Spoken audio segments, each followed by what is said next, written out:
Morning, welcome back to the channel and welcome back to another video on the little MG Midget. Today is the day for this little car. It's going to be getting a wash after 29 years. We are going to start with the airline and blow out as much of the dust as we can. We have just pulled it out, shut all the doors because we don't want that dust blowing around and just landing on something else. So that's how it looks at the moment. Take a mental note of that. And obviously the inside really does need blowing out. Just by opening the doors and pushing it out, quite a lot of it has blown off already. I love the comments on cleaning the wings with our clothes. But this wing here, this side, before Chris even started work, he did wipe that off the other day. That wasn't all cleaned up just with his clothes. So I'm going to have to put it in time lapse while we do the inside. But when we come to washing it, I think we're going to try and do a bit of it on film because quite a lot of you do want to see that. Let's stop waffling on, get involved and try and get this cleaned up.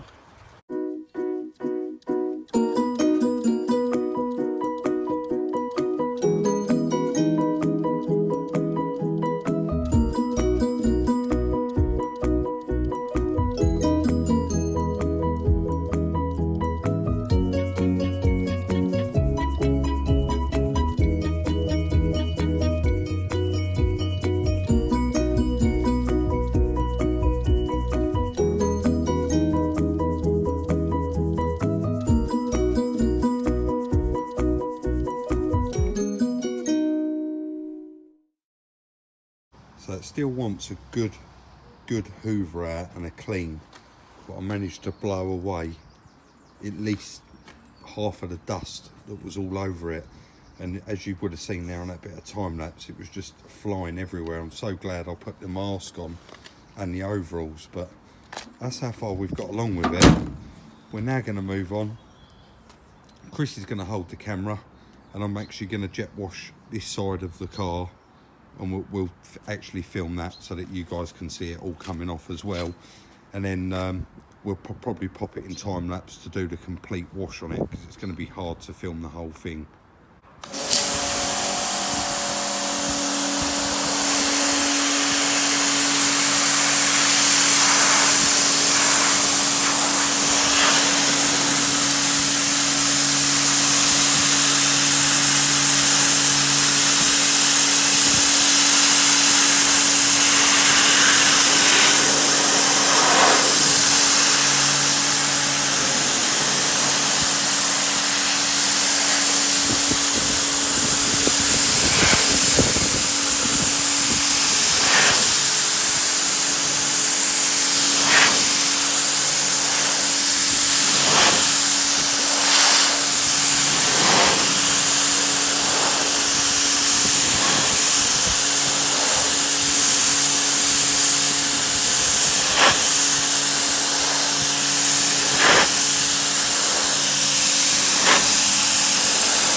It was pretty poor underneath all that dirt.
Doesn't look very good underneath all that dirt, does it? Surface rust and paint flaking off.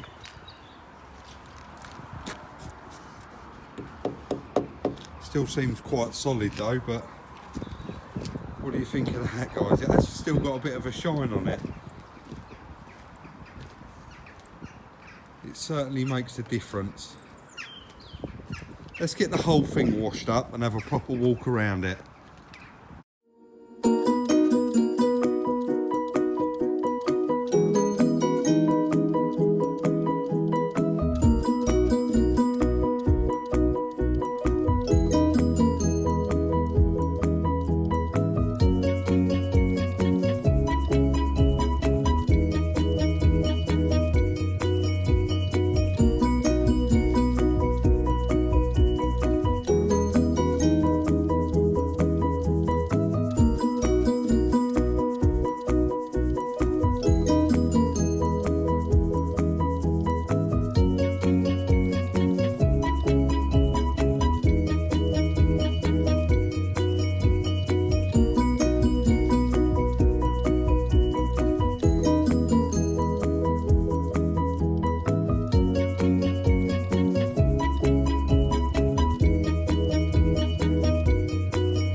So quite a lot of work there cleaning that up. That has taken a good few hours. Just before I do have the walk around, guys, I know quite a lot of you do like to do the registration checks and find out a little bit more about it. And I actually called the owner and he popped over with a backlight and both number plates. So we have screwed those on now. Yeah, it's not fantastic. It does need some work, but still a very, very solid car. But washing it off really does show all the imperfections and marks. Quite a lot of you in the last video did reach out and said it looks like the wings had a crunch, and the wings actually obviously had a crunch twice because we've got broken filler here, so it was obviously repaired at some point.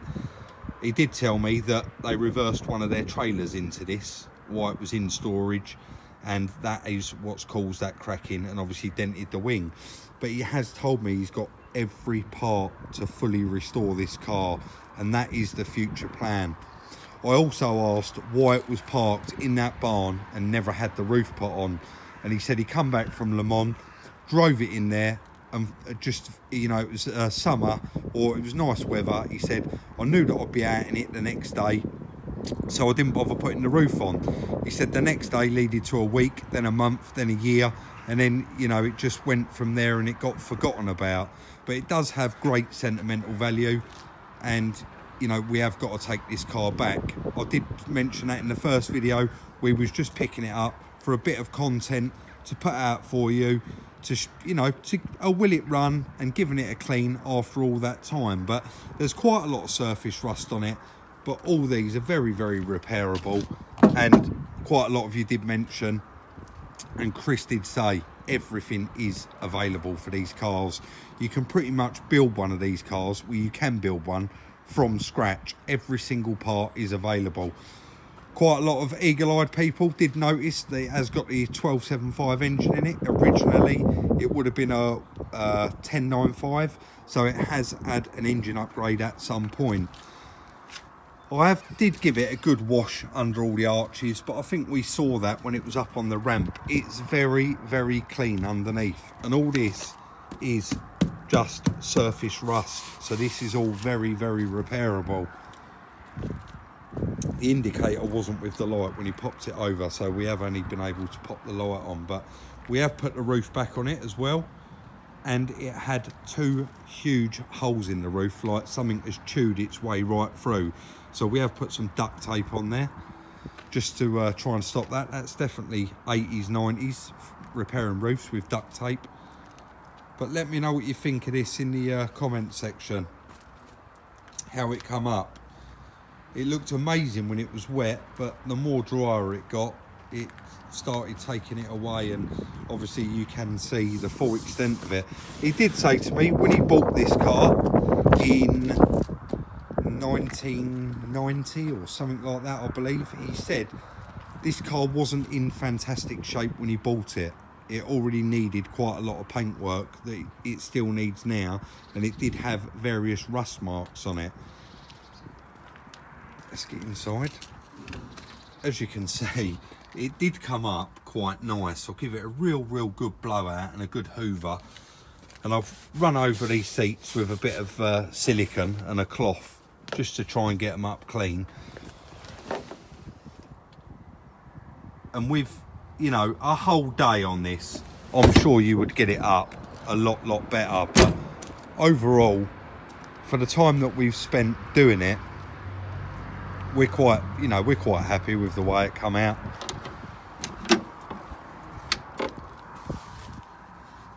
Quite clean. I did give it a little bit of a blow off around the outsides of the inside edges of all the wings there, just to get all the grime out of it. But that is pretty much it. Lovely old car, just really needs doing. And when he just popped over with the number plates, he said, well, now you've got it running and you've given it a clean, I ought to book it in and maybe fit the wing himself and then get it booked in round a paint shop and have all the work done on it. I'm just going to move off subject for a minute. Quite a lot of you have been reaching out about the parts van. We are repairing Chris's van. This parts van we bought many years ago to take the engine out, to put in a van that Chris bought that was flood damaged. The engine was knackered in the van he bought. So we put this 3,000 mile engine in his van. We then purchased another van about 2.5 years ago, and we repaired it using the parts off of this van, i.e. the wing, front panel, radiators. We have got those and we're picking them up this afternoon for the new van. But a lot of people said this looks really nice, what's wrong with it? It is a category B and it is hit very hard in the back. Sorry, I am trying not to show the number plate. People just start doing checks on it, and it's a category B. All the gaps will shut up on it. This whole lot shunted, and underneath the chassis is all laddered. So that is a parts van only. Back onto the MG. It is going to be the end of today's video. Let me know what you think on the little MG. I want to thank you all very much for watching. Guys, check out the merchandise. The link is in the description. Like, subscribe and share. Thank you again, and we'll see you very soon in the next one.